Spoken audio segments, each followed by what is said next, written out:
You're about to watch the Pauly Detmers channel. Enjoy. Hey everyone, Pauly here, and in this video I'm going to attempt to show you how to make a high hydration pizza dough without creating a big flour mess, a mess of flour, pots and pans, dirty pots and pans and dishes. It's easy, and I almost want to keep it a secret, but really it's no secret, it's science. Properly handling the ingredients is a science. This dough will be at a 76 hydration. A beautiful thing of 76 hydration. It makes a better dough, makes it more airy, more lighter. Fears of having half that dough sticking on your hands and your utensils makes it stressful if you really want to make a pizza dough and not waste any of that ingredient. So in this video we're going to do it. We're not going to waste any ingredient, and I do this all for you, the best subscribers on Rumble, YouTube, as well as Odysee. I ain't going to talk about this too much, but I see a lot of people using warm water to activate the yeast to get it to bloom, or too much yeast. A tablespoon of yeast for 150 grams of flour is a lot.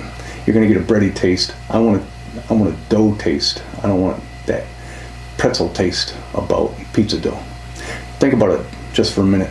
You spent your good money and your precious time to get these ingredients just to make it halfway there. Yeah, give those ingredients and yourself some respect and give it the time to make it right.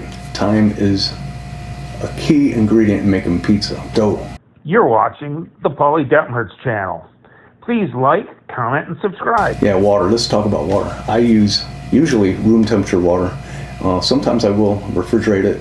It slows down the proofing process. You don't want a rush job on the proof. And I do use a water filtration system. Here in Michigan, we got high iron in our water, and it has a sulfur smell about it. It stains it, sinks and stuff. And so yeah, I got this 8-stage water filter from Pure Well. It's a gravity feed. It works very well. And I also got an inline filter from my water source coming from the well. My recommendation, just use some good quality water. Cleanest water you can get. So you can use these tips in making your pizza dough recipe, but I'm going to share my pizza dough recipe here, and that is going to be using the King Arthur bread flour, 143 grams of that. And then the water, as I mentioned, it's filtered water at 109 grams of water. Yes, I weigh the water. For that small amount, I do. Salt, I use fine sea salt. Don't use any other kind of salt. 3 grams of sea salt. I do use diastatic malt. You can use sugar instead of that. And you notice it's 3 grams as well. I match it with the salt every time. I use active dry yeast. I want to use some fresh yeast, but I can't find any. But the active dry yeast I only use 1/8 of a teaspoon for 1 pizza dough ball. Actually, I'll use 1/8 of a teaspoon for 2 pizza dough balls. Now let's start making this pizza dough. Usually I would whisk all these ingredients together, but I'm just going to show you how easy it is just by dumping these ingredients into this 6-liter container. This is what I usually do. I use a 6-liter container. You might think it's too big, but I like using it because I can reach in there, do whatever I need to do. You know, also it's part of my regular pizza dough making routine, systematic ways of doing things, whatever you want to call it. It's the way I do it, and it just turns into clockwork, and it makes it easier for me. So here I get this cool little whisk for making pizza dough as well as other doughs. You notice the way it's made, you're going to get less dough loss. If you got a big whisk with all these things sticking out, you're going to lose some of that dough because you ain't got the time to, spend all that time getting all that stuff off of that whisk. So you're going to mix it all up, get it all mixed in there real good until it starts coming off the walls clean. Stop. Close the lid, put the lid back on, and let it rest for 20 minutes. After that rest, You're going to take it out, you're going to look at it, and you're going to like, wow, that's starting to look like dough. Because you can feel it when you hold it too. It's not feeling like flour and water. It's feeling like a dough already.